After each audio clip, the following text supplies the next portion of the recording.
एक बार दो साधु जंगल से गुजर रहे थे। एक गुरु था और दूसरा उनका शिष्य था। एक बुजुर्ग था और दूसरा युवा था।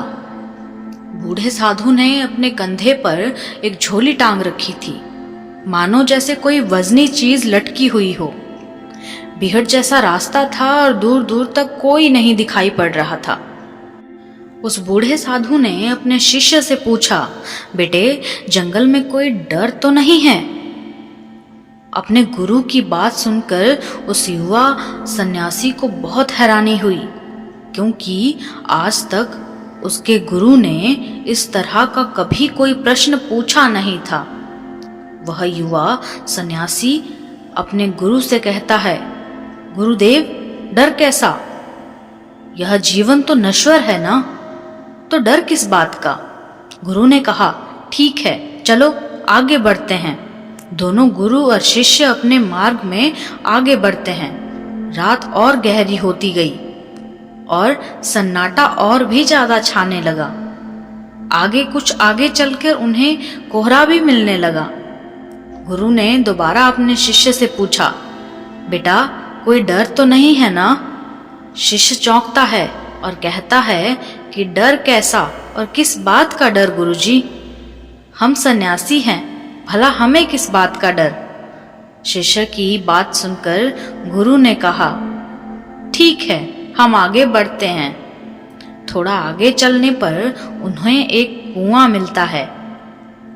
शिष्य कुएं से पानी निकालता है और अपने गुरु को देता है।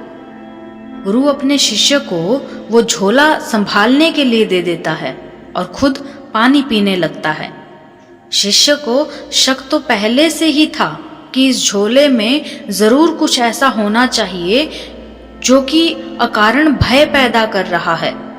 जैसे ही शिष्य ने गुरुजी के झोले में हाथ डाला तो वह देखता है कि उस झोले में एक सोने की ईंट है। ईंट को देखते ही शिष्य समझ जाता है कि भय का कारण ही यही है।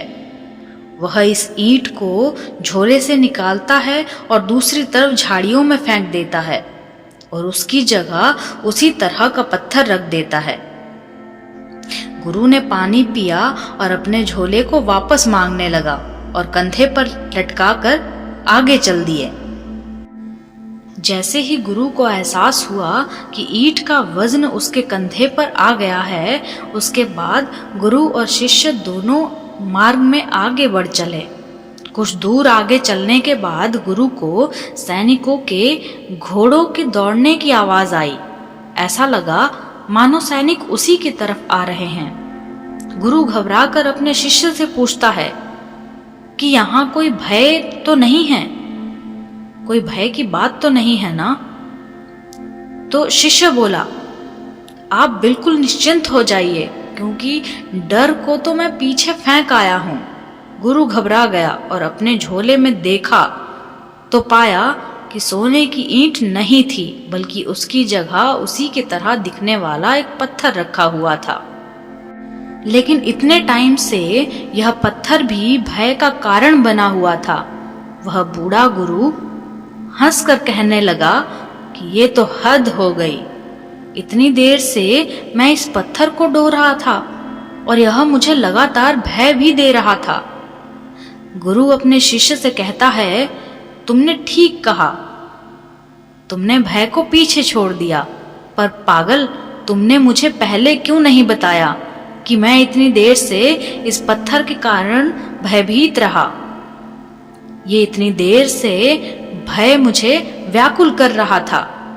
गुरु अपने शिष्य से कहता है, यदि ठीक समझे तो जो पहले भी भय था वह भी व्यर्थ ही था। वजन वह भी है और वजन यह भी है। यह पत्थर दिखाई पड़ता है और वह सोना दिखाई पड़ता है।